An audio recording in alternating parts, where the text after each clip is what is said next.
Kurt Kregness edits training materials for seminary students and pastors in Brazil.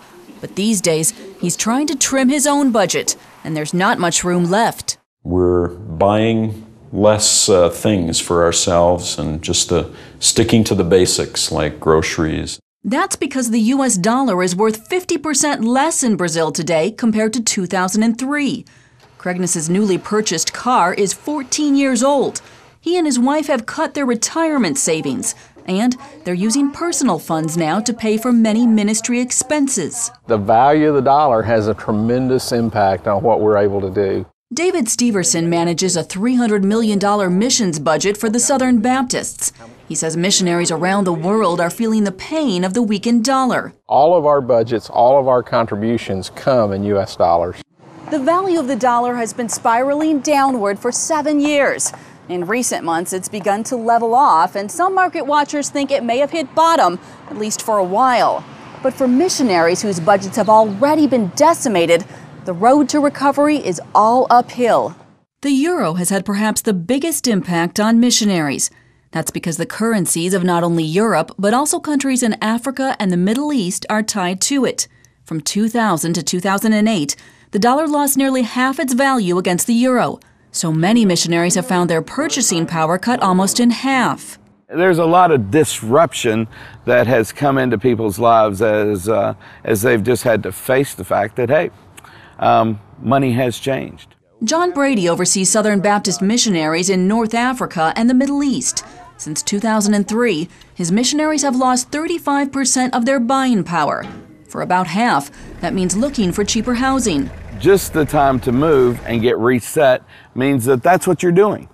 You're not doing the other things that you're normally doing, and so it cuts into your time, it cuts into your emotional energy, and so it disrupts a whole lot of the activities that you've been about. Giving to missions in recent years has risen, despite the U.S. economic slowdown, but not enough to offset missionaries' increased costs.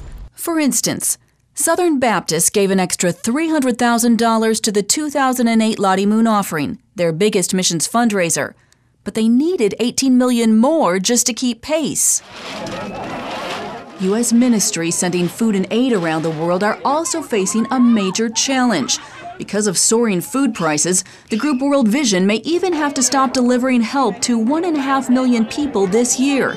Its biggest worry? Hungry kids. When they don't get enough to eat, one of the biggest problems is stunting within growth. You might see a child who looks like they're 5 and they're really 10. World Vision estimates the pricing crisis will take at least 2 years to stabilize, threatening both lives and livelihoods. Another pocketbook issue is rising fuel prices. In the case of Operation Blessing, that means an extra $1 million in expenses this year in order to deliver food to needy communities. So what's the answer? For many missionaries, it's a literal pay cut, so the focus has been on cutting their personal budget.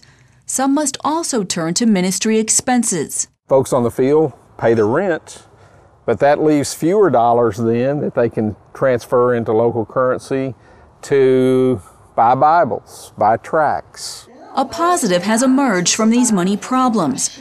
Many missionaries say their spiritual life is growing in ways they couldn't have imagined, helping to put financial needs in perspective. I think probably more than anything else, it's just pushed our thoughts back to the Lord, saying we have to depend on Him day by day. He just shows us that money isn't the most important thing in ministry, and that He can provide for all of our needs. Heather Sells, CBN News.